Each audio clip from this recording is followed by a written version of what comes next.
नमस्कार, जय मानव सेवा। एउटा नेपाली उखान छ, चिन्ताले चितासम्म पुर्याइदिन्छ।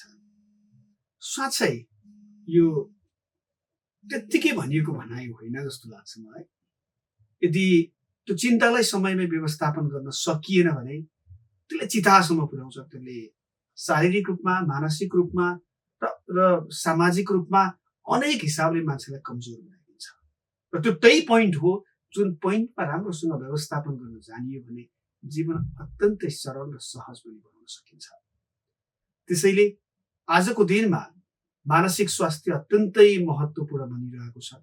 आज हरेक मान्छेलाई कुनै न कुनै किसिमको तनाव छ र जसले व्यवस्थापन गर्न सकेका छन्, सहज जीवन बिताइरहेका छन्, र जसले त्यसलाई व्यवस्थापन गर्न जानेनन्, त्यो किसिमको स्किल डेभलप भएन, उनीहरूको जीवन अत्यन्तै पीडामा छ, दुःखमा छ। र मानसिक स्वास्थ्य सम्बन्धी जनचेतना बढाउनु उति नै जरुरी छ।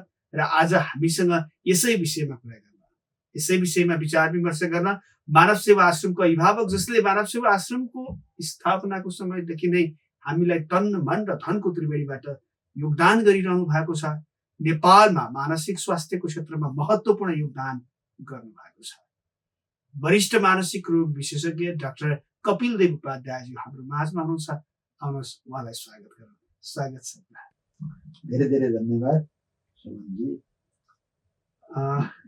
मलाई बोलाउनु भएकोमा, बोल्ने अवसर दिनुभएकोमा धेरै धेरै धन्यवाद। हामी यो चिन्ताबाटै सुरुवात गरौँ। मैले सुरुवातमा पनि बोलिहालेँ, यो चिन्ताले चितासम्म पनि पुर्याउँछ, नेपाली उखान पनि छ। हजुरलाई यो कति, यो भित्रको सत्यता वा यो उखान यो कस्तो लाग्छ हजुरलाई? होइन, मानसिक रोग, मानसिक धेरै जसो मानसिक रोगमा, सबै मानसिक रोगमै भनौँ, चिन्ता, हामी यो चित्त भन्छौँ माइन्डलाई इङ्ग्लिसमा, कसैले चित्त भन्छ, कसैले मन भन्छ। मनमा चाहिँ कुराहरू खेल्ने, नकारात्मक कुराहरू खेल्ने, डराउने, आत्तिने, अब त्यो सोद्धा निन्द्रा नलाग्ने, खाना मिठो नआउने, डर लाग्ने, अब त मलाई के हुन्छ कि भनेर आत्तिने, त्यस्तो हरेक कुरामा चाहिँ समस्याहरू देखिन जान थाल्यो भने उसको चिन्ता, बढी चिन्ता रहेछ, मन धेरै आत्तिने रहेछ भनेर हामीले कुरा गर्छौँ। त्यसलाई इङ्ग्लिसमा एन्जाइटी भन्यो। त्यसलाई इङ्ग्लिसमा अब एन्जाइटी भन्छ। केही लक्षणहरू चाहिँ एन्जाइटी भनेको रोग हो एउटा। र हामीले पहिले तुरन्तै कसैलाई रोग भयो भन्नुभन्दा पनि कहिलेकाहीँ त जसलाई पनि यो मन आत्तिने, डराउने, अनि त्यो रुन मन लाग्ने, त्यो चिजहरू त्यसलाई पनि हुन्छ। त्यो प्री स्टेज नै हो सुरुवातमा। तर मलाई एउटा फिल भएको जस्तो तनावसम्म चाहिँ ठिकै छ, तनाव स्ट्रेस भन्दैसम्म चाहिँ त्यति ठिकै छ। चिन्ता जान थाल्यो भने, निराशातिर जान थाल्यो भने नेपालीमा सुन्दा चाहिँ सामान्य सुनिन्छ, इङ्ग्लिसमा सुन्दाखेरि चाहिँ ठुलै रोग हो कि जस्तो सुनिहालिन्छ होइन। डिप्रेसन हुन्छ, एन्जाइटी हुन्छ, अनि त्यो रोगकै रूपमा हुन्छ, त्यो त के भइहाल्छ। रोगकै रूपमा एन्जाइटी, डिप्रेसन, अनि विभिन्न खालके समस्याहरू, त्योभन्दा कडा खालको दिमागले काम नगर्ने, मानसिक असन्तुलन हुने, अथवा त्यो बाइपोलर डिसअर्डर भन्ने विभिन्न खालको रोगहरू चाहिँ हुन सक्छन् त्यो सोच्दै जानियो भने। तर तपाईँ अहिले भन्नुभयो जस्तै हाम्रो चिन्ता हो कि होइन र कसरी चिन्तालाई कम गर्ने भन्ने तरिकाहरू चाहिँ जान्यो भने लाइफ सहज हुन्छ। जानेन भने बर्बाद पनि छ। जानेन भने भन्दाखेरि कस्तो भने, अब चित्त अथवा माइन्ड भन्ने हाम्रो यो यसको पहिला कुरा त हामीले सोचेको कुरा गर्दाखेरि पहिला हामीले के सोच्थ्यौँ भने हाम्रो मस्तिष्क छ अथवा ब्रेन छ, सबै त्यो चिन्ताहरू अथवा चित्त भन्ने चिज चाहिँ यो ब्रेनबाटै उत्पन्न हुन्छ भन्ने थियो। अहिले विभिन्न अलिकति आध्यात्मिक अध्ययनहरू गर्दा बुद्धका शिष्यहरू चाहिँ उहाँको पढ्दाखेरि त्यो हाम्रो हाम्रो माइन्ड चाहिँ ब्रेनबाट उत्पन्न हुने होइन, मस्तिष्कबाट मात्रै उत्पन्न हुने चाहिँ होइन भन्ने खालको सोचाइ चाहिँ छ। अहिले हजुरले म एउटा मतलब यो यसरी कम्पेयर गर्न मिल्छ कि मिल्दैन मलाई त्यो थाहा पनि छैन। आधुनिक यो शिक्षा पद्धतिमा चिकित्सा शास्त्रमा जसरी मनोचिकित्सा रह्यो, हजुरले यसमा अध्ययन गरिस्यो, मतलब ज्ञान हासिल गरिस्यो, धेरै बिरामीको उपचार गरिस्यो होइन, लामो एक्सपिरियन्स लिस्यो र सँगसँगै त्यो सम्बन्धित विषय पनि भएको कारणले गर्दा पनि होला सायद अब करिब करिब बुद्धको पनि शिक्षामा त्यही मनकै कुराहरू नै बढी, चित्त शुद्धिकै कुराहरू नै बढी हुने पनि भयो। हजुर त्यसमा लागिस्यो। कहिले काहीँ कम्पेयर गर्नु भएको छ यतापट्टि यो आधुनिक चिकित्सा पद्धतिमा पढाइएको मनको विज्ञान र यतापट्टि बुद्ध दर्शन वा शास्त्रमा भएका मनको विज्ञानमा कतिको अन्तर पाउनुहुन्छ? कस्तो छ भने वेस्टमा यो बुद्धको साइकोलोजी जुन हो, कुनै कुनै पहिलाका नामी साइकोलोजीका प्रोफेसरहरूले बुद्धलाई हाम्रो चाहिँ फादर अफ साइकोलोजी त हाम्रो बुद्ध हो भन्नेसम्म उहाँले एक्सेप्ट गर्नुभएको छ। नामी नामी साइकोलोजिस्टहरूले पनि त्यसरी एक्सेप्ट गर्नुभएको छ। जो चाहिँ उहाँहरूले नामी नामीले पनि एक्सेप्ट गर्नुभएको छ। र बुद्धका शिक्षाहरू, उहाँका तरिकाहरू, मनलाई कसरी शान्त पार्ने, ध्यान कसरी गर्ने, विपश्यना भन्ने ध्यान चाहिँ कसरी गर्ने, यसले हामीलाई के मद्दत गर्छ, कसरी सहयोग पुग्छ भन्ने चाहिँ उहाँको आजकल फैलिँदैछ। यो पश्चिमी देशहरूमा, विदेशहरूमा एकदम पपुलर फैलिँदैछ। मलाई किन पनि इन्ट्रेस्ट लाग्यो भने पहिला त साइकोलोजी पढिरहेको छु, त्यसपछि बिचमा पश्चिमी देशहरूबाट निस्केका किताबहरूमा साइकोलोजीमा बुद्धको कुराबारे, उहाँको साइकोलोजीबारे धेरै कुराहरू चाहिँ छ। पहिलेदेखि नै धेरै विचार चाहिँ बसेदेखि नै छ। धेरै हाम्रो नेपालमा आएर, तिब्बतमा आएर उहाँका शिक्षाहरू चाहिँ पढ्ने र त्यो किताबहरू तिब्बती भाषा सिकेर तिब्बतमा भएका राम्रा राम्रा किताबहरूलाई उल्टा गरेर इङ्ग्लिसमा बनाएर चाहिँ त्यो पढ्ने, शिक्षा लिने, त्यो पनि धेरै भइसकेको छ। थाहा छ बुद्धका शिक्षाहरू त्यो। र पश्चिमी देशमा अब अल्बर्ट आइन्स्टाइनले तपाईँलाई धर्ममा विश्वास लाग्छ कि लाग्दैन भनेर प्रश्न सोद्धाखेरि मलाई पहिला त लाग्दैन भन्नुभयो। तर मैले कुनै पनि धर्म मैले लिनै पर्ने भयो भने म पनि बुद्ध धर्ममा लिन्छु मैले भन्नुभयो। भनेको मैले आफूले फिल गरेको कुरा चाहिँ यदि कोही नास्तिक नै रहेछ, दर्शन मानेन, शास्त्र मानेन भने पनि साइकोलोजी यसले राम्रोसँग पढ्न थाल्यो भने, त्यो जीवन विज्ञान भनौँ, मनको विज्ञान भनौँ, पढ्न थाल्यो भने शास्त्रले भन्न खोजेको कुरा अलिअलि यता भेटिँदो रहेछ।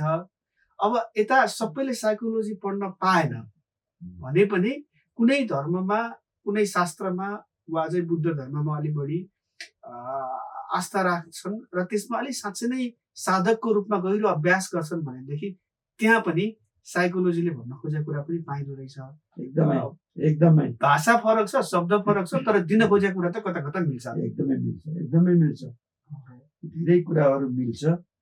त्यसकारण उहाँले भनेको बुद्धका शिक्षाहरू, उहाँलाई फेरि बुद्ध धर्म भनेर त्यो एकदम धार्मिक भन्ने कुरा पनि सबैले मान्दैन, त्यसमा छैन। त्यो बुद्ध धर्म भनेपछि उहाँको धर्म मान्नुपर्छ भन्ने छैन। उहाँको शिक्षा लिनु सबभन्दा महत्त्वपूर्ण कुरा हो।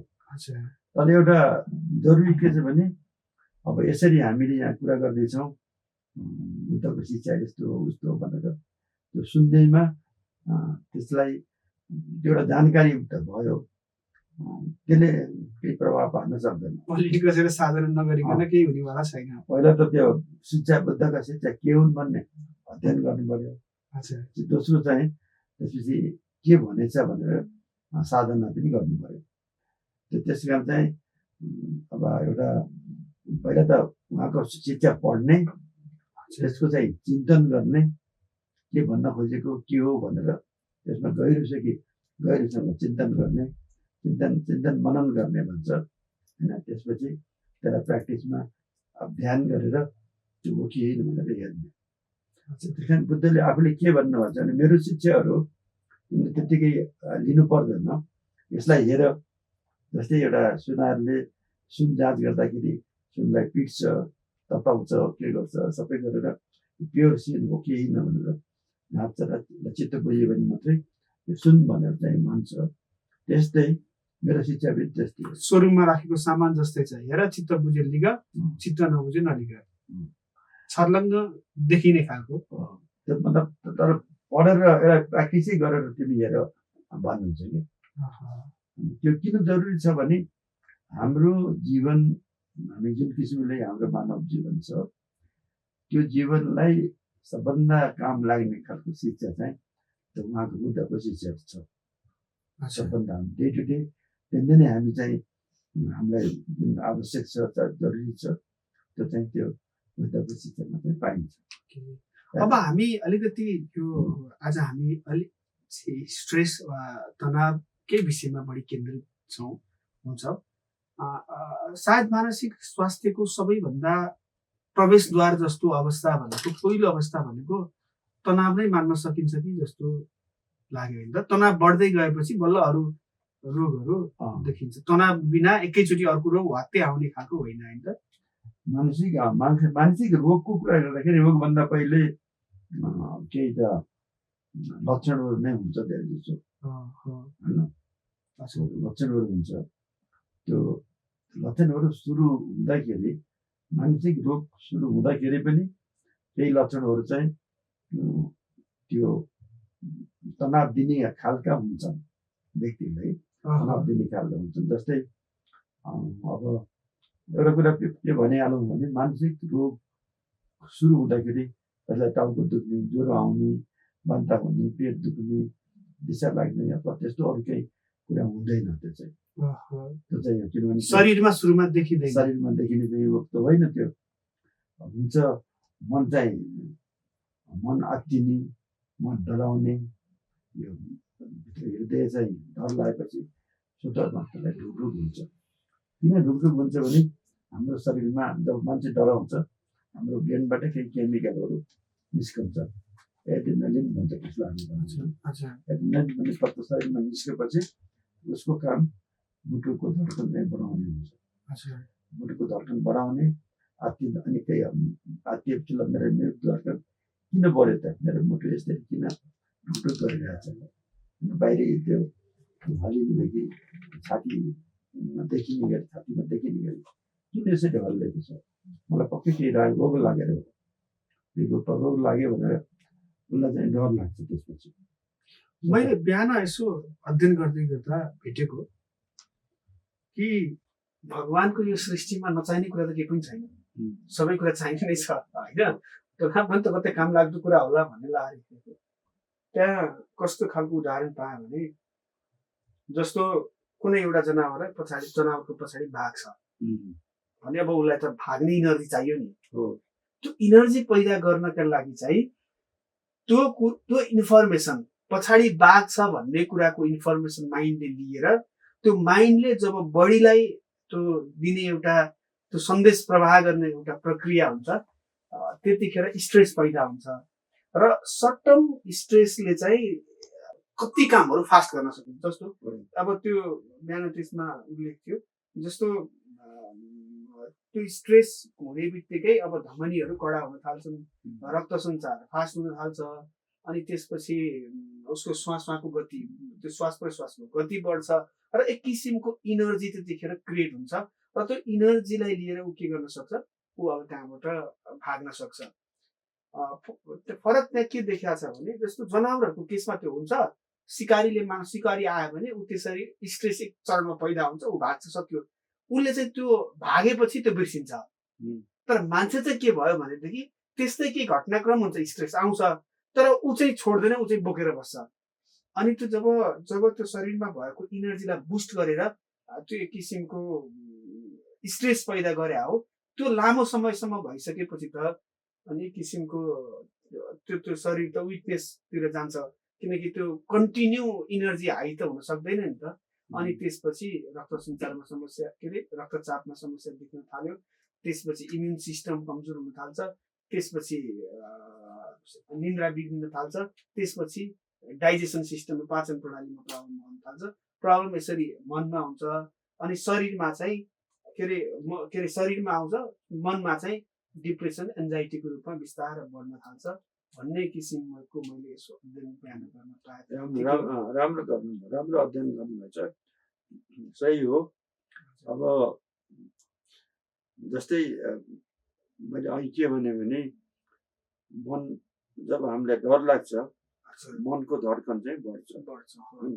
हार्टको पाल्पिटेसन बढ्छ मुटुको ढुकढुक बढ्ने बित्तिकै त अहिले भन्नुभयो ब्लड प्रेसर पनि बढ्छ अनि धड्कन बढ्दाखेरि हार्टले चाहिँ एकदम छिटो छिटो पम्प गर्छ पम्प गरेपछि त्यो रगत जुन निस्किन्छ तिनीहरू त्यो बेला हामीलाई शक्ति केमा चाहिएको छ भने हात खुट्टामा शक्ति चाहिन्छ हातमा चाहिने भएपछि ब्लड चाहिँ हामीसित भएको रगतको सप्लाई हात र खुट्टामा चाहिँ त्यो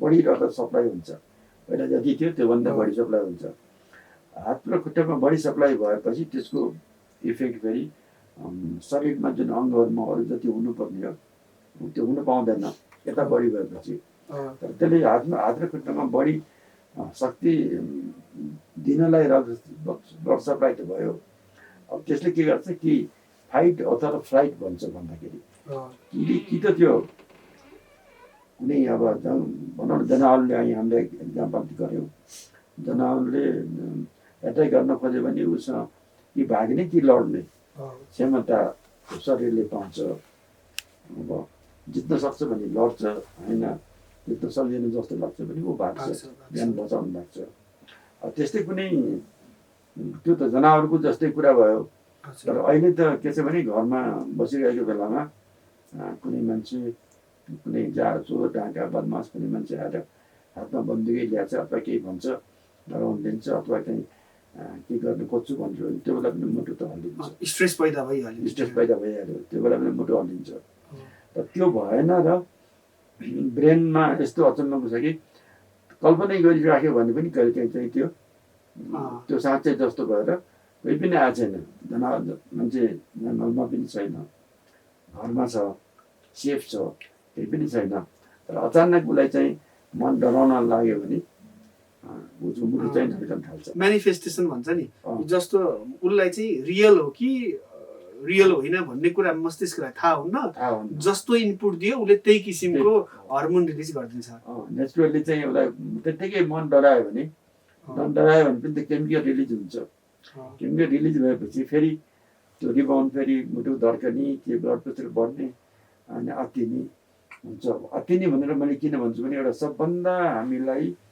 डर लाग्ने भनेको हामी मानिस जातिलाई सबभन्दा बढी डर लाग्ने भनेको मृत्यु हो मान्छेले मृत्यु भने किन डराउने आखिर एकपल्ट मर्नुपर्छ भनेर मान्छेले बडा सजिलो गरी भन्छ कक्षा कोठामा भन्नु त सजिलो छ बडा सजिलो गरी भन्छ सबसँग भन्छ गफ लाएर भन्छ तर जस्तै ऊ चाहिँ अनुभवी भइसके पनि मृत्युसँग नडराउने चाहिँ कोही हुँदैन यदि डराउँदैन भने त्यो एबनर्मल हो टोटल्ली एबनर्मल हो यदि मृत्युसँग डराउँदैन भने र सारा फ्याक्टर चाहिँ यो एन्जाइटी जुन नर्भसनेस यो चिज स्ट्रेस यो चिजहरू हो यसमा काम चाहिँ त्यो माइन्डमा मतलब शरीर स्ट्रेस हुन्छ स्ट्रेसले चाहिँ त्यसको इफेक्ट शरीरमा पर्छ र त्यसले नकारात्मक असरहरू गर्छन् अनि विभिन्न रोगहरू निम्ताउँछन् एउटा डेफिनेसन चाहिँ नै छ कि स्ट्रेसले हाम्रो एउटा त हाम्रो शरीर रोगसँग बस्ने क्षमता हाम्रो इम्युन सिस्टम भन्ने हाम्रो शरीरभित्र छ इम्युन सिस्टमलाई एट्याक गर्छ स्ट्रेसले गरेर इम्युन सिस्टमले राम्ररी काम गर्न नसक्ने स्टेजमा ल्याइदिन्छ ओहो। अनि इम्युन सिस्टमले काम गरेन भने शारीरिक रोग पनि लाग्न सक्छ, मानसिक रोग पनि लाग्न सक्छ। स्ट्रेससँग यसो हेर्दै गर्दा तनावले के हुन्छ भन्दै गर्दा त्यसको प्रत्यक्ष असर र अप्रत्यक्ष असर देखिँदो रहेछ होइन। जस्तो प्रत्यक्ष असर देखियो इम्युन सिस्टममा, प्रत्यक्ष असर देखियो ब्लड प्रेसरमा, प्रत्यक्ष असर देखियो डाइजेसन सिस्टममा। तर जब अब इम्युन सिस्टमै कमजोर भइसकेपछि त जुनसुकै भाइरसले पनि त एट्याक गर्न सक्ने भयो। त्यो चाहिँले अब के भन्छ कि हरेक क्षेत्रमा हाम्रो शरीरको हरेक क्षेत्रमा चाहिँ यो स्ट्रेसले असर पार्छ। जस्तै उसले भन्छ इम्युन सिस्टम कमजोर हुन्छ, हार्ट एट्याक हुनसक्छ, स्ट्रोक हुनसक्छ, क्यान्सर हुनसक्छ, घाउ खतहरू भयो भने चाहिँ छिटो निको नहुने हुन्छ, अनावश्यक रूपमा चाहिँ वेट गेन हुने, बढी खाने हुन्छ, मेमोरी बिग्रिन्छ, अनि डिप्रेसन हुनसक्छ।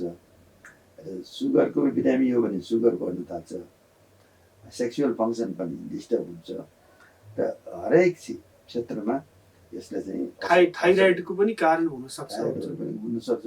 त्यस कारण स्ट्रेसले बिस्तारै सारा शरीरमा विभिन्न ठाउँमा कहाँ असर पार्न सक्छ।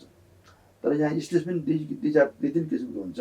एउटा स्ट्रेस एकछिन यसो भयो त्यसपछि गएर हरायो। सर्ट टर्म त लाभदायक नै हुँदो रहेछ। सर्ट टर्मले चाहिँ आफू सेफ हुनलाई, आफू बस्नलाई लाभदायक नै हुन्छ। र लङ टर्म यो क्रोनिक स्ट्रेस भइराख्यो, सधैँ जस्तो हुन लाग्यो भने त्यसले चाहिँ अनि थला पार्छ, बिरामी हुन्छ मान्छे। त्यस कारण एउटा मात्रै तरिका के छ भने स्ट्रेस भयो भने यसलाई चिन्ने, जान्ने, किन हुन्छ भन्ने थाहा पाउने र यसलाई म्यानेज गरेर आफ्नो चाहिँ कन्ट्रोलमा राख्न सक्ने। जस्तो कतिपय कुरा कसैलाई खुसी पार्न गर्न नसकिने काम पनि हुन्छ, म गर्छु भनिदो रहेछ होइन। एक किसिमको स्ट्रेस अब त्यसले दिन्छ नि। हजुर, होइन त्यसरी पनि स्ट्रेसहरू बढ्दो रहेछ। एक्ज्याक्टली हो नि। हजुर, अफिसमा काम गर्ने मान्छेलाई कस्तो छ भने अफिसमा जसले भनेको मान्छ, जसले कुरो काम गरिदिन्छ, प्राय हाकिमहरूले उसैलाई अराउँछन्। यो यसो टाइप गरेर अथवा यो तयार पारेर यो के गरेर उसलाई धेरै काम दिइराखेका हुन्छन् धेरैजनाले। र उसले केही भन्न सक्दैन, म भ्याउँदिनँ, म सक्दिनँ, म भ्याउँदिनँ पनि भन्न सक्दैन। उसको टेबलमा कामको खात लगाइरहेको हुन्छ। साँझसम्म चाहिँ 1-2 घन्टा बढी काम गर्दाखेरि पनि उसको चाहिँ सकिँदैन त्यो काम। एकदम थकाइ लाग्छ, भोक लाग्छ, अनि घर पुग्दाखेरि लेट भइरहेको हुन्छ। कारण टेन्सन हुन्छ होला त्यो कारणले। अनि उतै एकदम दुःखी हुन्छ त्यो मान्छे। हुँदाहुँदै उसलाई शरीरमा असर पर्छ विभिन्न खाले त्यो काम गर्न जाँदाखेरि। इम्पोर्टेन्ट कुरा के हो भने मेरो काम, मलाई यति काम गर्छ, मैले यो काम गर्न मलाई अर्को 2-3 दिन लाग्छ, 1 हप्ता लाग्छ। त्यो काम मैले सकेपछि हजुरको काम गरिदिन्छु भनेर। रिलेसन पनि बिग्रिने भयो नि त, किनकि ऊ हुन्छ भनेपछि ऊ पनि डिपेन्ड्स भयो, तर फेरि दिन पनि सकिँदैन, त्यहाँदेखि स्ट्रेस पनि भयो। क्लियरली मलाई धेरै काम छ भन्ने बित्तिकै यो हुँदैन, टाइम लाग्छ भनेर उसले पोलाइटली भन्नुपर्छ। जेन्युनली कुरा चाहिँ काम देखाएर भन्नुपर्छ। भनेको एक किसिमले सबै ठाउँमा स्ट्रेसले हानेको छ। तर यसलाई म्यानेज गर्ने भने मैले अहिले भनेको यो पोइन्ट, स्ट्रेसलाई कसरी म्यानेज गर्ने एउटा सिम्पल मेथड चाहिँ अब त्यो म्यानेज हुन सकेन भने सबै रोगको बिउ जस्तो भयो, यो पछि वृक्ष बन्छ। उसलाई दुःख हुन्छ, के गर्ने उसले चाहिँ होइन। त्यो यदि स्ट्रेसलाई म्यानेज गर्न सकिएन भने त्यो दुःखको कारण बन्छ, त्यो दुःखको बिउ बन्छ। त्यसले मनमा पनि उस्तै समस्या पार्यो, त्यसले शरीरमा पनि उस्तै समस्या पार्यो। अब एउटा कुरा म जस्तो अहिले हजुरले जस्तो यो रोगको कति जति प्रतिशत कारण चाहिँ मानसिक कारण हुन सक्छ भन्ने हुन्छ? त्यस्तो प्रतिशत भन्दा पनि यसै पनि पपुलेसनमा झन्डै 20 to 25% बिरामीहरूलाई डाइरेक्टली अथवा इन्डाइरेक्टली मानसिक समस्या भइरहेको हुन्छ। कसैलाई मेन मानसिक समस्या भएर प्रब्लम भइरहेको हुन्छ भने कसैलाई स्ट्रेस हुँदा मानसिक रोग लाग्छ अच्छा 20 to 25%। त प्रत्यक्ष मेन्टल भनेर पहिचान भएकै मानसिक समस्या भनेर पहिचान भएकै रोगहरू छन्। त्यसका कारण वा मानसिक स्वास्थ्यका कारण पर हुन सक्ने अरू रोगहरू भने त असीमित भइहाल्यो। असीमित भयो तर अरू रोगले चाहिँ एसियस झन् दिन्छ, झन् बढाउँछ। मलाई त रोग लाग्यो भनेपछि मलाई झन् प्रब्लम हुन्छ त्यसलाई। तर एकअर्कासँग उस जस्तो भयो, यता मन स्ट्रेस बढ्यो, मानसिक अवस्थामा विचलन आयो भने पनि शारीरिक रोगहरू देखिन थाल्यो। अब शरीरमा समस्या आउँछ भने पनि उसले फेरि मनलाई दखल पार्न थाल्यो। दखल पारिहाल्छ, तुरुन्तै पारिहाल्छ। स्ट्रेस त जसरी गरी हुन्छ। स्ट्रेसको यति बारेमा हामीलाई मेडिकलमा हामीले पढ्दाखेरि जमानामा स्ट्रेसको बारेमा पढाउँदैन थियो, कुरै गरिँदैन थियो। पछि यिनीहरूले रिसर्च गर्दा गर्दा के कसो सबै कुरा भन्दाखेरि 1970 मात्रै यो स्ट्रेसको role of stress in various diseases भन्ने उनीहरूले चाहिँ शरीरमा यसको असर के पर्छ भनेर थाहा पायो उनीहरूले। र पछि हेर्दै जाँदाखेरि अब चुरोट खाएर जति खराबी गर्छ त्यति स्ट्रेसले पनि खराबी गर्छ। चुरोटले जति खराबी गर्छ अलमोस्ट भन्दाखेरि त त्यही नै हो, त्यति त्यसले नै गर्छ। अब जस्तो मैले एउटा पोडकास्टमा सुनेको थिएँ, अनिन्द्राले क्यान्सरसम्म हुनसक्छ होइन। त्यहाँ एउटा त्यो एउटा चाहिँ कस्तो रहेछ भने इन्डाइरेक्टली धेरै इन्डाइरेक्टली हुने चिजहरू डाइरेक्ट हुँदैन, तर कन्टिन्यू भयो भनेदेखि इन्डाइरेक्ट भयो भनेदेखि के अरे विभिन्न किसिमका अब आउन थाल्छ र अन्तिममा त्यो अवस्थासम्म पुग्न सक्छ भन्ने। घुमाइ फिराइ चाहिँ गर्नु स्ट्रेस भइराख्यो भने त्यो क्यान्सर सेल्सहरू हरेकको शरीरमा क्यान्सर सेल्स हुन्छ भन्छन्। स्ट्रेस भएपछि इम्युनिटी घट्छ, इम्युनिटी घट्योपछि तिनीहरू चाहिँ त्यसले मौका पाएर बढ्न थाल्छ। अब त्यसले पनि इम्युनिटी घटायो, अब अनिन्द्रा भएपछि त्यसले पनि फेरि थप सहयोग गर्यो। त्यही नै हो। घुमाइ फिराइ स्ट्रेसले हरेक उसलाई असर पार्छ भन्छ। अनि एउटा कस्तो छ भनेदेखि स्ट्रेस कुनै कुरामा भयो त्यसले रक्त सञ्चारमा समस्या गर्यो वा प्रेसर ब्लड प्रेसर घटाउने बढाउने गर्यो। त हामी मेडिकलमा गयौँ त प्रेसर नाप्छ। अब प्रेसर नापेपछि उसले त के गरिदिन्छ त प्रेसरको औषधि दिइरहेको हुन्छ। तर कारण त रुट कज त के थियो? स्ट्रेस थियो। अनि त्यो भनेको त एक किसिमको शरीरले दिएको अलार्म न हो होइन। जस्तो प्रेसर बढ्यो भनेदेखि शरीरले तिमीलाई स्ट्रेस बढी भइरहेछ, अरू पनि कारण होला तर एउटा कारण तिमीलाई स्ट्रेस बढी भइरहेछ, तिमीले यो कुरामा ध्यान दिनुपर्छ भनेर अलार्म दिएको शरीरले त अलार्म बन्द गर्ने काम गर्यो, रोगको उपचार चाहिँ गरेन। यसले त झन् यस्तोले झन् ठुल्ठुलो प्रब्लमहरू ल्याउँछ नि होइन नेचुरली। त्यस कारण रोग डायग्नोसिस गर्न पनि अहिले फेरि यति विविध कुराहरू भयो नि, यति स्पेसियालिटी सुपर स्पेसियालिटी। त एउटा चिज मात्रै हेर्ने बित्तिकै तिमीलाई ब्लड प्रेसरको रोग छ भनेर भन्न मिल्दैन वास्तवमा। कसैलाई ब्लड प्रेसर जाँच्ने बित्तिकै हाई देखियो भने कहिलेदेखि हो, हिजो अस्ति चाहिँ थियो कि थिएन, योभन्दा पहिला जाँच्दा कति थियो, परिवारको फ्यामिलीमा यसको ब्लड प्रेसरको रोगहरू कसैलाई छ कि छैन, अरू धेरै कुराहरू त्यससँग रिलेटेड हुन्छ। अनि त्यो विभिन्न त्यसरी सबै बुझेर फेरि दुई चार पटक नापेर यसको बढी नै छ भनेपछि त्यो बल्ल दबाई सुरु गर्नुपर्छ। अब ब्लड प्रेसरले कसैलाई किडनीमा असर पारेको हुन्छ, कसैलाई कहाँ के खराब गरिरहेको हुन्छ, त्यो पनि खोजिमेती गर्नु पर्छ। जस्तो हजुरले बुद्धिज्म अध्ययन गर्नुभयो, त्यो बुद्धिज्ममा कसरी चित्त शुद्ध पार्ने, कसरी स्ट्रेस फ्री भएर जीवन जिउने, कसरी ह्याप्पी लाइफ जिउने भन्ने कुरा छ होइन।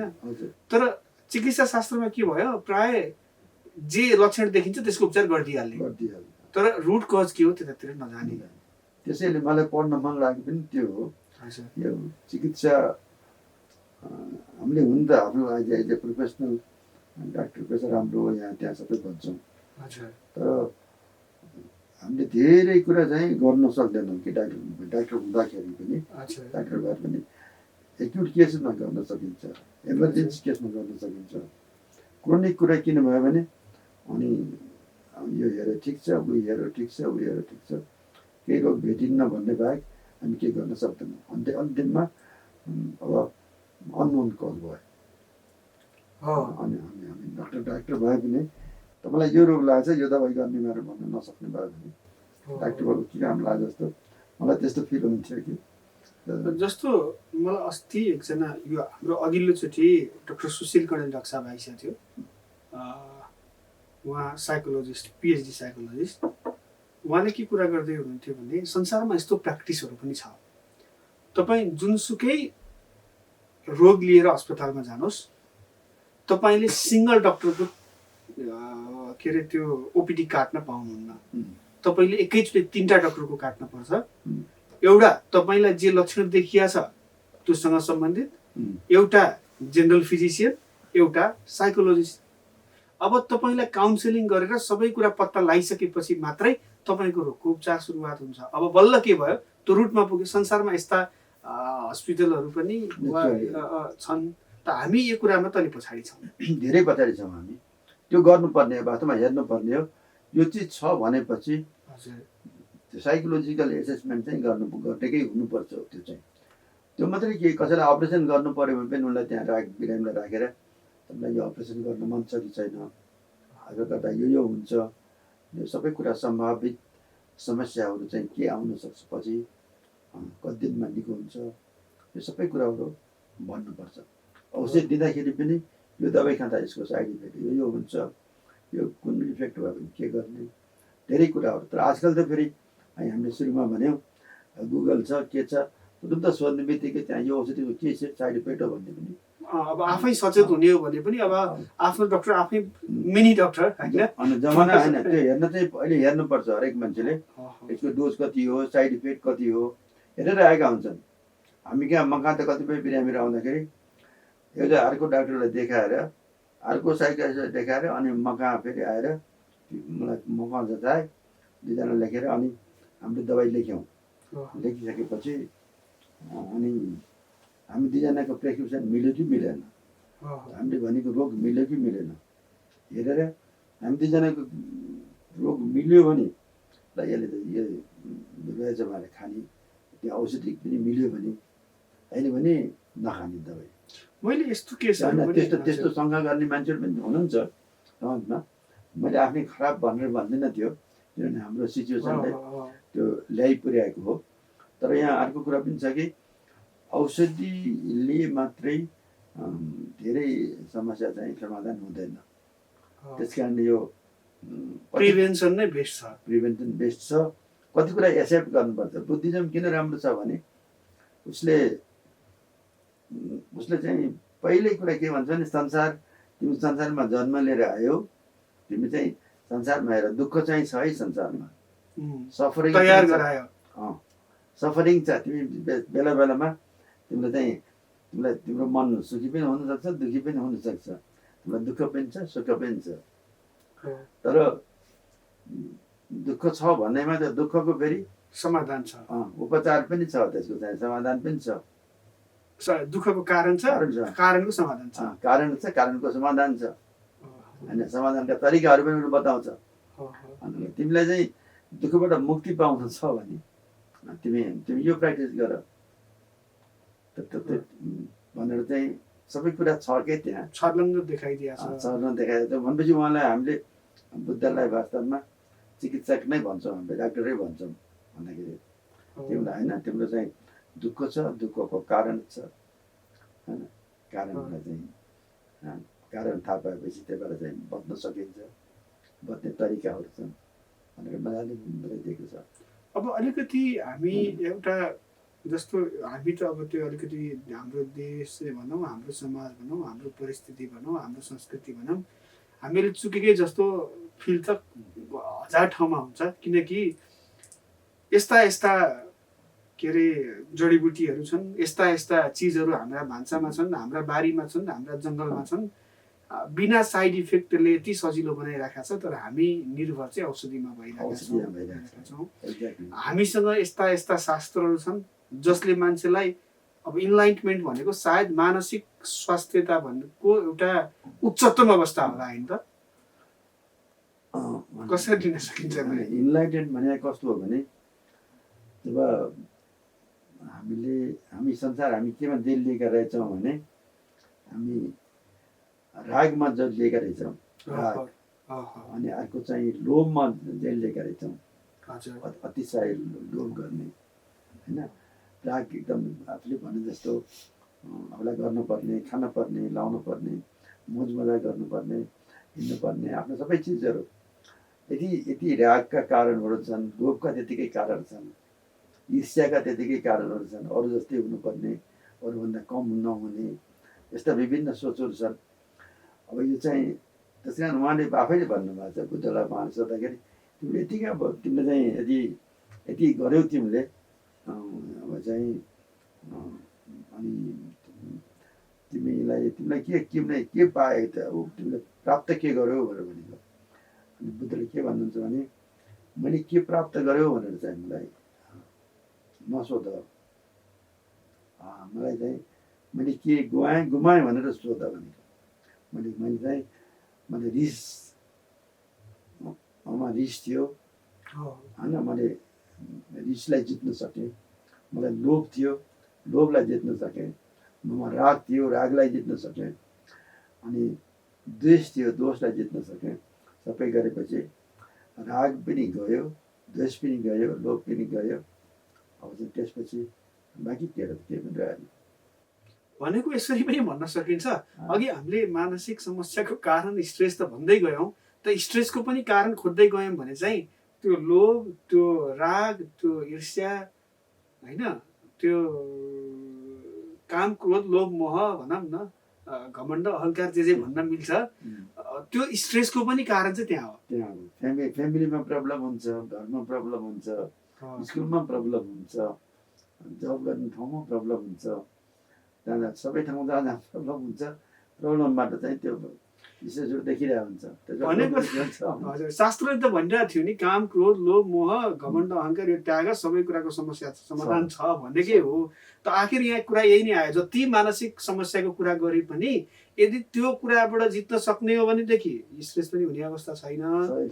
तर अब त्यो कुरालाई यदि जित्न सकिएन भनेदेखि अब स्ट्रेस सुरुवात भयो, त्यसपछि त के सुरुवात भयो, उपचार गरी साध्य छैन। त्यस कारण चाहिँ भन्छन् कि मान्छे के भन्नुहुन्छ उहाँहरूको, बुद्ध चाहन्छन् मान्छे सुख, चाहन्छन् आनन्द, तर त्यसको ठिक विपरीत काम गरिरहेको हुन्छ।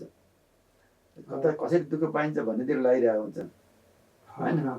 चाहने सुख अनि दुःख कसरी पाइन्छ भन्नेतिर लागिरहेको हुन्छ। अनि कहाँबाट त सुख हुन्छ त?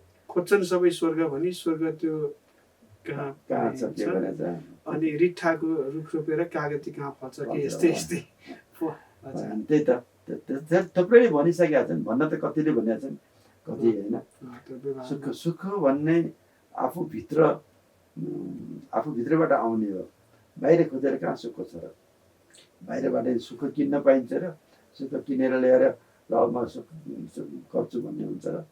मान्छे चाहिँ सुख गाडीमा सुख देखाएको छ, घरमा सुख देखाएको छ, पैसामा सुख देखाएको छ, श्रीमतीमा सुख देखाएको छ, यस्तै अनेक देखाएको छ।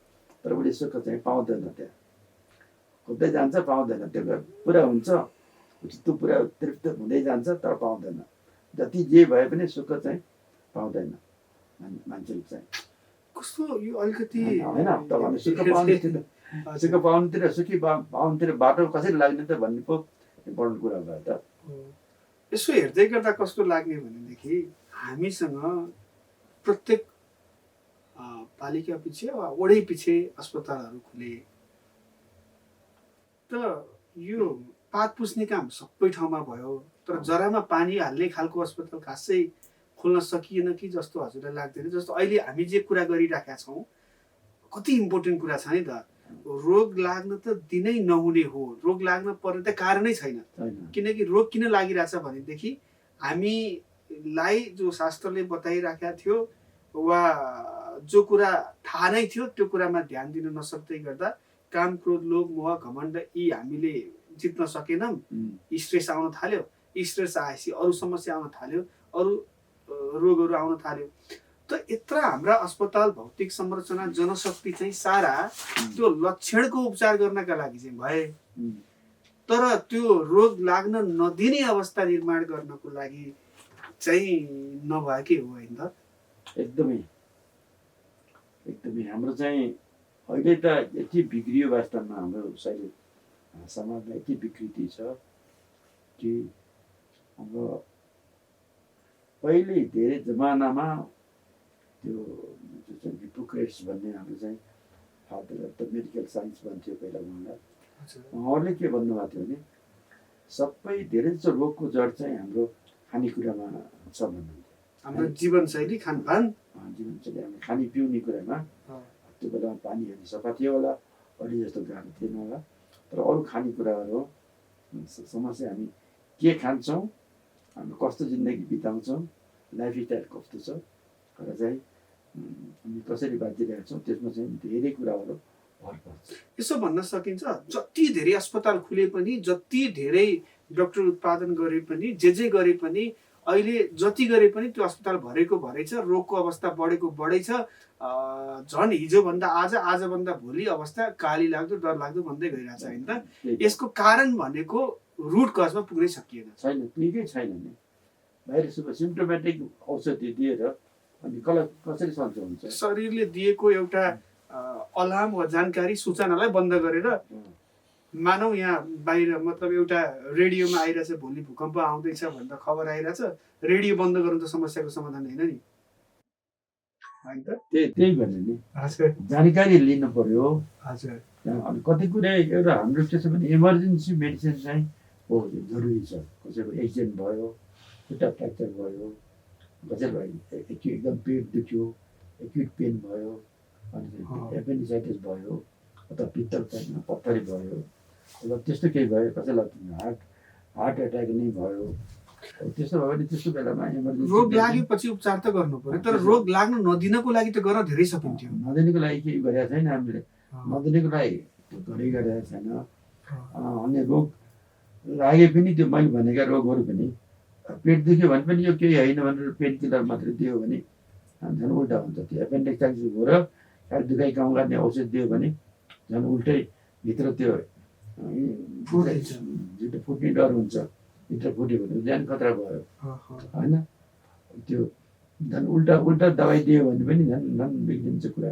त्यस्तो भइ पनि रहेछ, फेरि आफै देखिरहेछौँ यस्तो भइ पनि रहेछ। नचाहिने किसिमले कति उपचारहरू गर्छ, कति मान्छे एउटा चाहिँ मेन एउटा भन्न त नहुने हो, डाक्टरको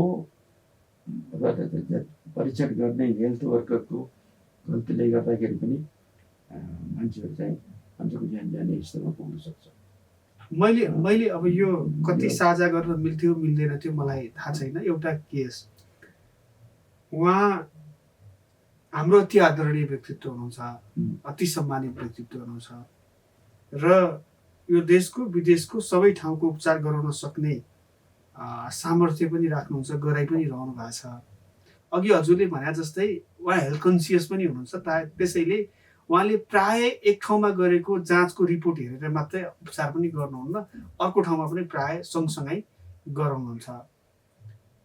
करिब उहाँले लामो समय किडनीको प्रब्लम भयो भनेर किडनीको उपचार गराउनु भयो, देशमा गराउनु भयो, देशको पनि एकदमै नाम चलेका हस्पिटलमा गराउनु भयो, विदेशमा पनि गराउनु भयो। यहाँ कुनै ठुलो अस्पतालमा उहाँको किडनी ट्रान्सप्लान्ट गर्ने तयारीसम्म पनि भइसकेको थियो होइन।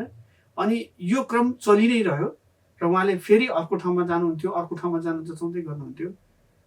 करिब किडनी ट्रान्सप्लान्ट गर्ने तयारी गरिसकेको मान्छे, म आफै सरप्राइज भएको, यो यस्तो पनि हुन्छ र भनेर होइन।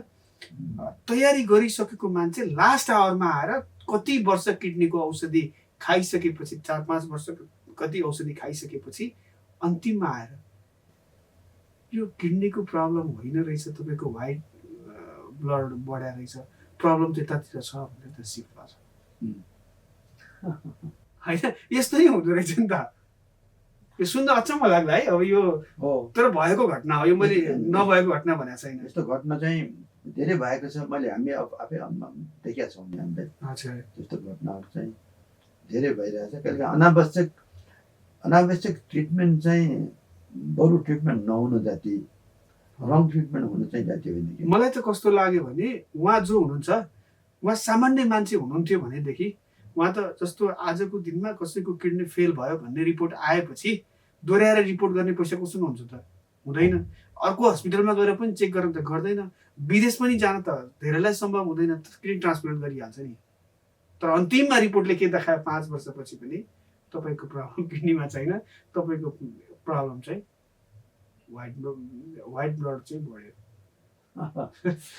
त्यस्तो भएन त्यो म आफै पनि भुक्तभोगी छु त्यसैले पनि हो एकपटक मैले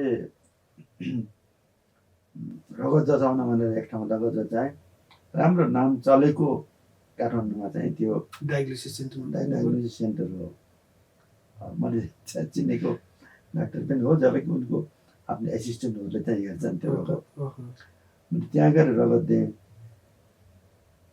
मैले त्यहाँ गएर रगत पनि होइन म त्यहाँ गएर म चाहिँ त्यहाँ पहिला जहाँ मैले हस्पिटलमा काम गर्थेँ त्यहाँ रगत जचाएँ त्यहाँ रगतमा चाहिँ रिपोर्ट अलिकति शङ्काजनक रिपोर्ट निकालेँ मलाई यहाँ रोग लागेछ यो भने अब अर्को ठाउँमा एकपल्ट चेक गराउनु पऱ्यो भनेर नाम चलेको काठमाडौँको अर्को डायग्नोसिस सेन्टरमा गएर फेरि रगत जचाएँ रगत जचाएको त्यहाँ चाहिँ त्यो पहिलाको भन्दा पनि झन् खराब रिपोर्ट निकाल्ने म अर्को दिन एउटा कन्फरेन्समा जाँदै थिएँ इन्डियातिर तेस्रो दिनमै के भन्छ इन्डियातिर जानु थियो तेस्रो दिन थर्ड डेमा जानु थियो आज गरेको हेरेको के रहेछ भने मेरो त्यो प्लेटलेट्स भन्ने चाहिँ जुन रगतको ब्लिडिङ हुन चाहिँ रोक्ने चाहिँ जुन हुन्छ त्यो चाहिँ जम्मा 12,000 चाहिँ छ तपाईँको त किन यस्तो भयो भनेर भन्छ भयो त्यहाँ त हुनुपर्ने चाहिँ कमसेकम 1.5 लाखदेखि 3 लाखसम्म हुनुपर्ने थियो हजुर जम्मा 12,000मा आइपुग्यो जम्मा 12,000मा आइपुग्यो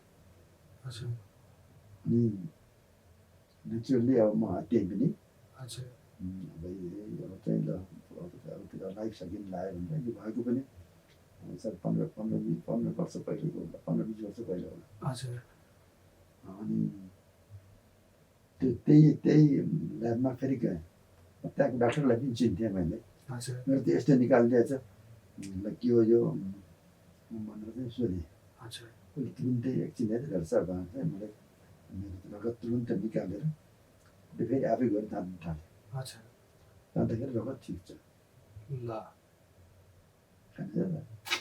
त्यही दिनचोटि रगत झर्नु पर्यो ठिक छ अब हजुर जतिको मैले अघि जो उदाहरण दिएँ होइन उहाँ त झुकिनु भयो हजुर जतिको डक्टर पनि झुकिरहनु भएको छ किनकि यो यस्तै छ सिस्टम यस्तो छ होइन त्यहाँ मैले अनि चाहिँ अनि किन यस्तो भन्दा मलाई हेर्दाखेरि त अहिले त ठिक छ तपाईँको ब्लड काउन्ट पनि नर्मल छ भन्छ हजुर ठिक छ भन्छ अनि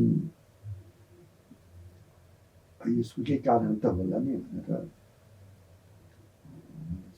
सोचिराखेँ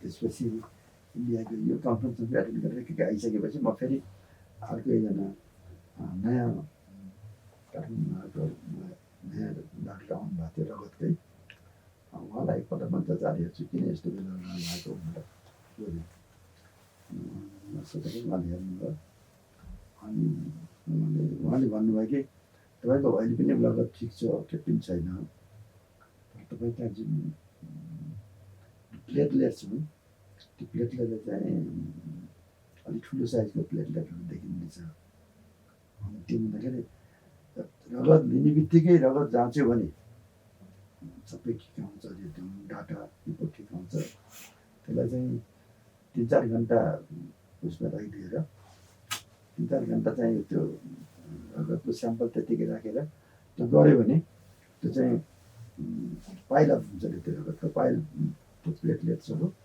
एकै ठाउँमा जम्मा भएर त्यहाँ त्यहाँ 100वटा 200वटा प्लेटलेटहरू भए पनि एउटा देखिन्छ 2टा देखिन्छ त्यो काउन्ट गर्दाखेरि त्यो तपाईँको तुरुन्त रगत जाँच्यो भने मात्रै नर्मल देखिन्छ भनाइ भने जुटाउने खालको डाटा चाहिँ आउन सक्छ अब यसरी दुःख पाएका मान्छे कति होला नि संसारमा होइन होइन दुःख पाएन भन्दा पनि म त एउटा डाक्टर भएर यहाँ भन्दै पनि छु अच्छा कसैले अब सुन्नुहुन्छ उहाँहरूलाई जातीय बेला थाहा पाएपछि त्यो कसलाई जचाएर कसरी डायग्नोसिस भएर त्यो चाहिँ आफू कन्फर्म हुने भन्ने चाहिँ इम्पोर्टेन्ट कुरा छ कि त्यो त्यस कारण मैले अब जचाउँदाखेरि मेरो तुरुन्तै यो रगत तुरुन्तै काउन्ट गरिदिइहाल्नु छ नि यो प्लेटलेटहरू नर्मल छ कि छैन भनेर म भन्छु प्रायः गर्नु पऱ्यो भने त्यो चिजहरू भनेको अब यहाँनिर के बुझ्नु पर्यो भनेदेखि रोग लागिसकेपछि एउटा महासागरमा पुगिन्छ त्यहाँ के हुन्छ हुन्छ होइन त्यो अलि मतलब उपचार त हुन्छ र पनि दुःख अनेक पाउन सकिन्छ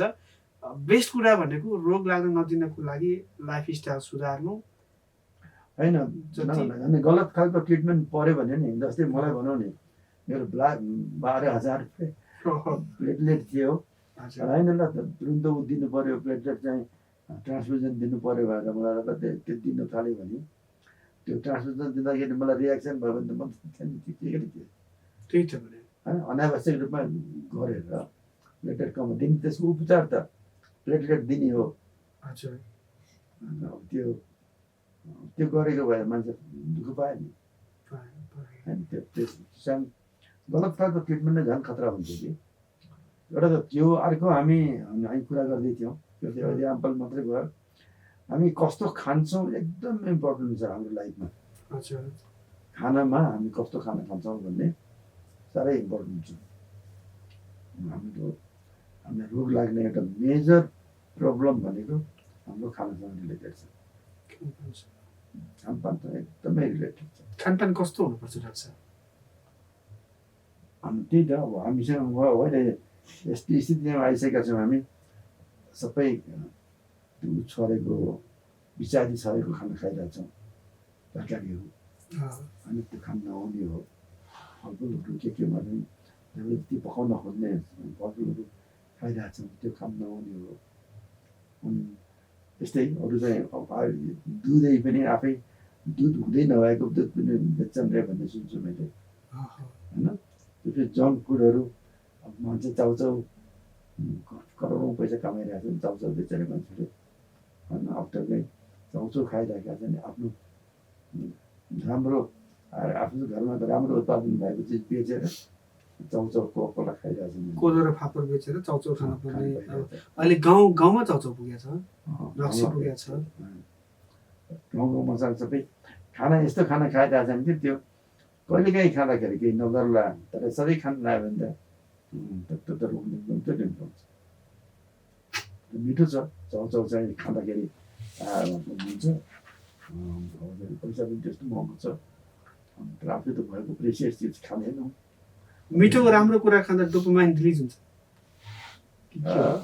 चाउचाउ खाँदाखेरि त हुँदैन होला जस्तो लाग्छ मलाई डक्टर मिठो मतलब एडिक्सनको रूपमा त्यो बस्नको लागि त्यसको लागि त त्यो ड्रगहरू जुन ड्रग खान्छन् नि उहाँले भन्नुभएको ड्रग एडिक्ट्सहरूलाई चाहिँ मान्छेले ड्रग एडिक्ट बनाइरहेको उनीहरूलाई होइन त्यो ड्रग खाँदाखेरि चाहिँ रिलिज हुन्छ त्यो सर्टन डोपामिनहरू रिलिज हुन्छ इन्डोर्फिन्सहरू चाहिँ रिलिज हुन्छ अनि त्यो उसलाई त्यो हेबिटेट त्यो बानी पर्ने खालको हुन्छ एकदम छिटो त्यही खालको आनन्द लिनलाई फेरि कुरा आनन्दकै आउँछ फेरि कुरा आनन्दकै आउँछ त्यो चाहिँ एकदम आनन्द प्राप्तिकै लागि मान्छे नसामा डुब्छ नसा डुब्छ आनन्द प्राप्ति सायद उसलाई हुन्छ 1 घन्टा 2 घन्टा 3 घन्टा सुरुमा 3-4 घन्टासम्म आउँछ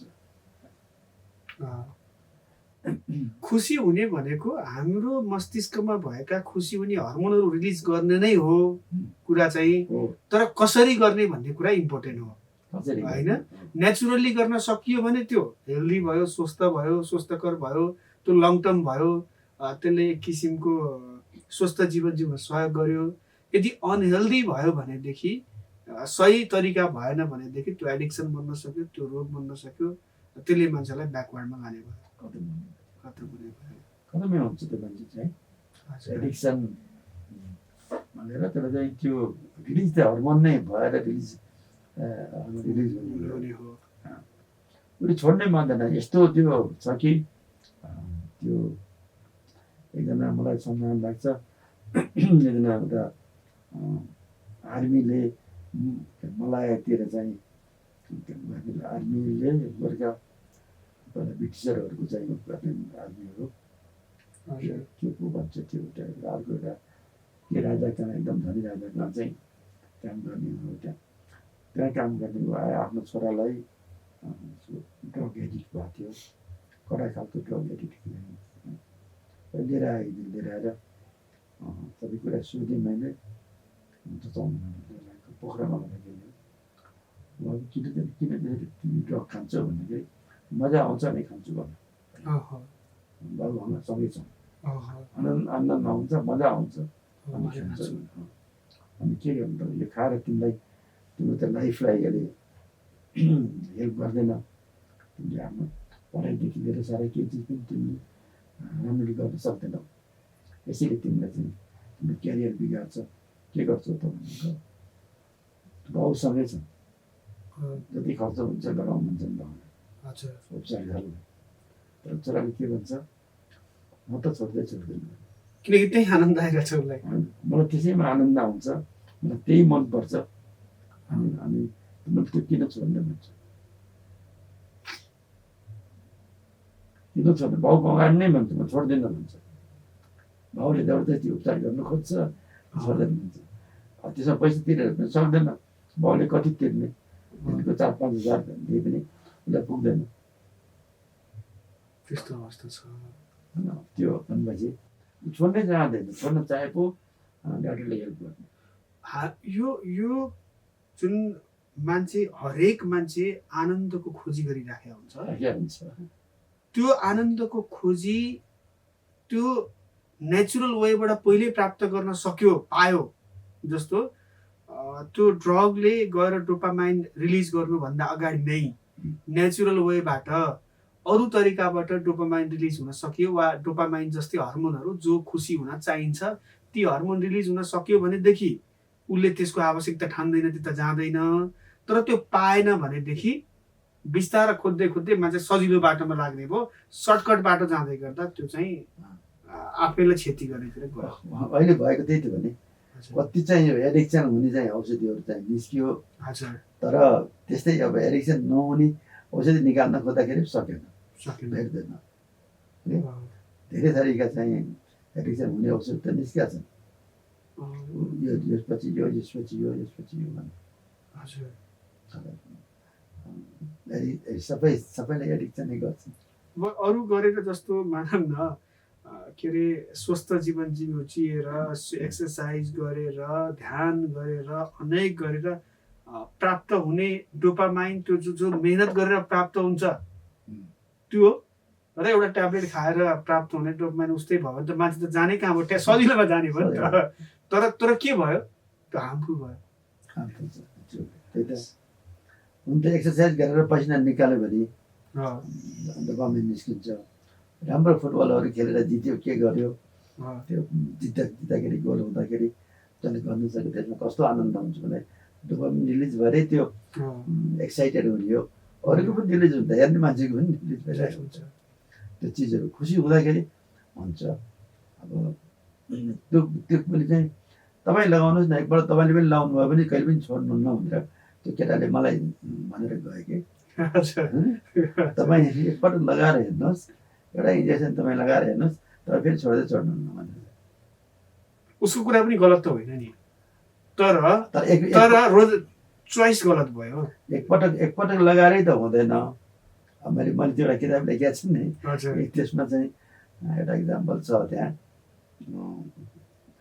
एकजना लेडिजले रिसर्च गर्ने लेडिजले चाहिँ त्यो इन्जेक्सन उनी घोडाबाट लड्छन् उनलाई चटपटक लगाएपछि त्यो इन्जेक्सन लगाएर 1 हप्तासम्म चाहिँ खुब आनन्द आउँछ त्यो त्यसपछि उनलाई अनि छोड्छ यस्तो यसलाई त्यसैमा रिसर्च गरेर उनले त्यो इनाम पनि पाउँछन् रिसर्च गरेर त्यो यो ड्रग यस्तो रहेछ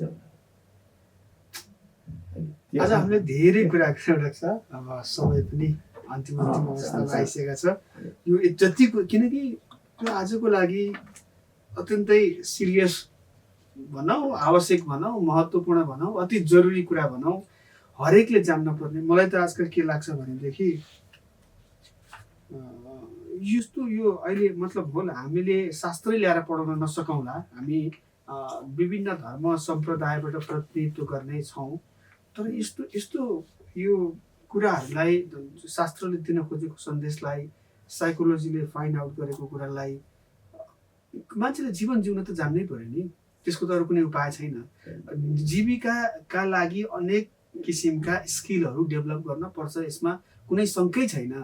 तर कसरी खुसी भएर जिउन सकिन्छ भन्ने कुरा त हरेकलाई सिकाउनै पर्छ नि, होइन त? आज सबभन्दा ठुलो मिसिङ कहाँ छ भनेदेखि हरेक स्टुडेन्टले एसएलसी सक्दै गर्दा वा +2 सक्दै गर्दा एक ठाउँमा अनिवार्य रूपमा यो पढ्नुपर्ने विषय थियो, यो अनुभूति गर्नुपर्ने विषय थियो, यो कुरा लाइफ स्टाइलमा कतै न कतै आउनुपर्ने कुरा थियो।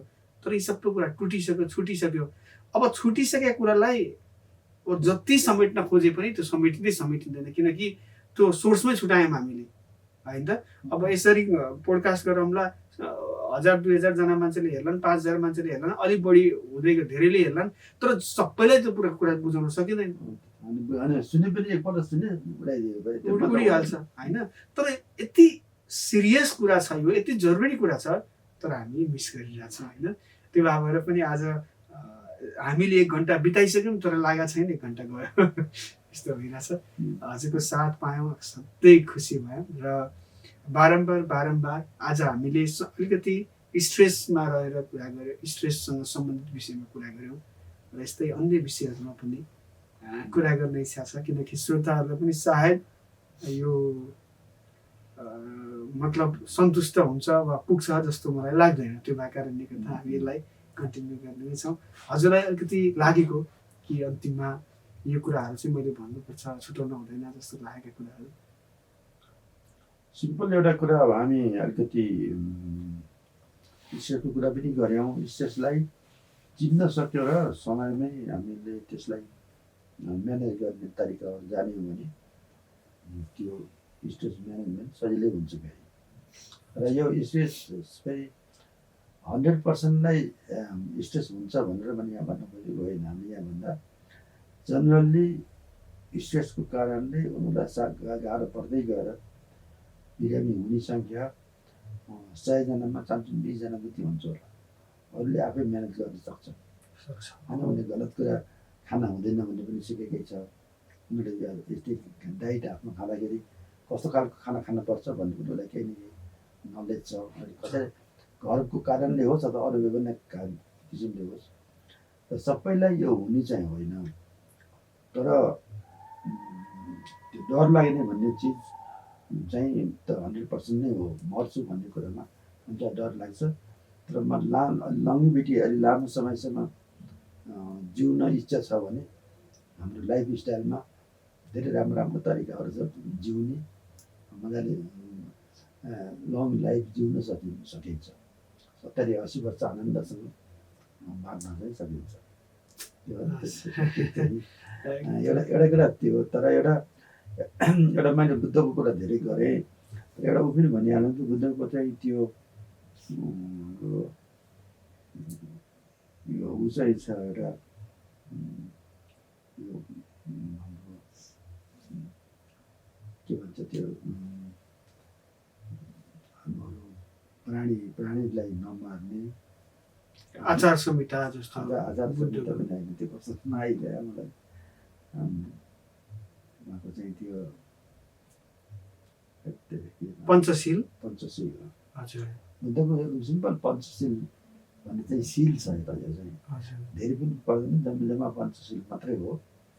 पञ्चशीलमा अरूलाई एउटा प्राणातिपात भन्छ, अरू हिंसा नगर्ने, प्राणीको कुनै पनि प्राणीको हिंसा चाहिँ नगर्ने अथवा नमार्ने, लामखुट्टेदेखि झिँगादेखि किराहरूदेखि मानिस जनावर अरू चराचुरुङ्गी केही पनि नमार्ने एउटा।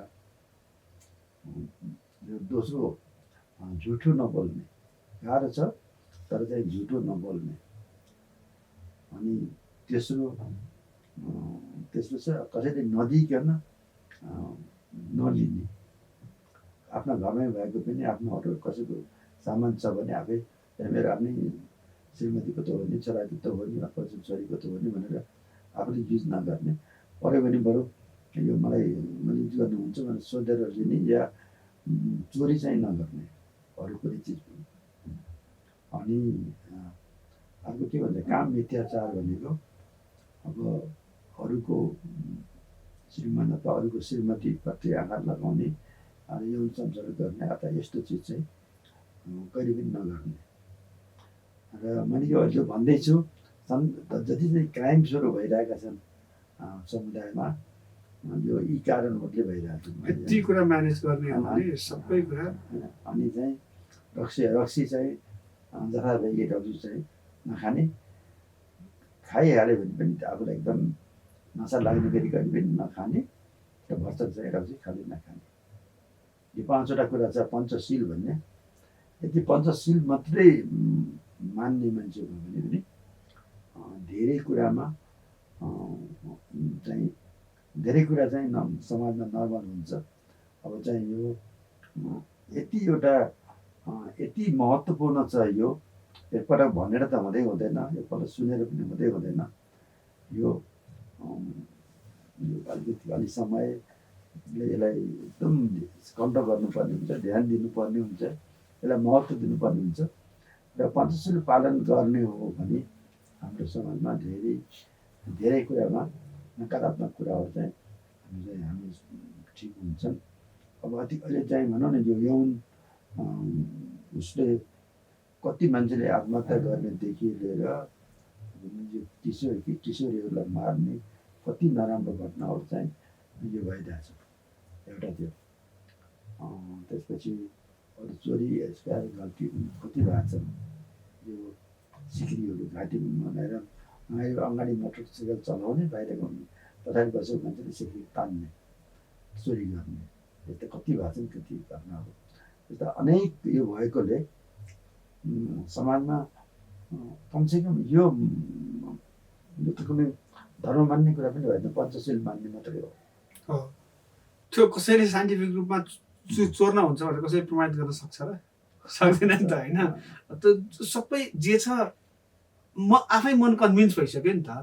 त्यो कुरा गर्न जरुरी छ भन्ने कुरा त त्यो कानुन सम्मत पनि छ।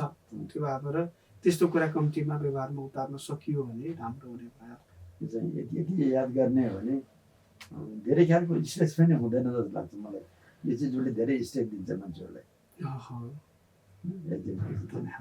हजुरको महत्त्वपूर्ण समय पायौँ, हजुरलाई धेरै धन्यवाद। आज हामीले मानसिक स्वास्थ्यका विषयमा र विशेष गरी तनावका विषयमा कुरा गऱ्यौँ। साँच्चै म जति यो पोडकास्ट सुरुवात गरेपछि यसो अध्ययन गर्न थालेको छु, म दिन प्रतिदिन मैले जे गरिरहेको छु ठिक गरिरहेको छु भने जस्तो फिल हुन्छ। र आज समाजमा धेरै भ्रम छ, धेरै अन्धविश्वास छ, एक किसिमको मिसअन्डरस्ट्यान्डिङ छ, र मान्छे अज्ञानताका कारणले गर्दा ठुला ठुला भुमरीमा परिरहेका छ। समयमा सचेत हुने हो भने ठुला ठुला समस्या भोलि बिरामी भइएला र उपचार गर्न पर्ला भनेर करोडौँ रुपियाँ जम्मा गरेर राख्न पर्दैन, भ्रष्टाचार गर्न पर्दैन, घुस खान पर्दैन, केही गर्नु पर्दैन। मात्रै हेल्दी लाइफस्टाइल जिउन सिके पुग्छ। भावी सन्ततिका लागि पनि धेरै सम्पत्ति जम्मा गरेर राख्न पर्दैन, उसलाई पनि राम्रो लाइफस्टाइल जिउन सिकाए पुग्छ। यति कुरा नजान्दा कति ठुलो समस्या भइरहेको छ। र हामी यस्तै विषयमा तपाईँको हेल्थलाई राम्रो बनाउन, तपाईँको वेल्थलाई राम्रो बनाउन, तपाईँको रिलेसनसिपलाई राम्रो बनाउन हामी अध्ययन गरिरहेछौँ, विचार विमर्श गरिरहेछौँ, र सँगसँगै मलाई पनि फाइदा पुगिरहेको छ। र यो किसिमका एपिसोडहरू हामी निरन्तर प्रस्तुत गर्नेछौँ, प्रसारण गर्नेछौँ। मानव सेवा आश्रम फेसबुक पेज वा मानव सेवा आश्रमको यो पोडकास्ट, मानव सेवा पोडकास्टको फेसबुक, टिकटक र युट्युबलाई फलो गर्न, सब्सक्राइब गर्न, लाइक गर्न, कमेन्ट गर्न, सेयर गर्न कतै पनि पछि नपर्नु होला। फेरि यस्तै विषयवस्तु लिएर आउने नै छौँ। जय मानव सेवा, जय मानव।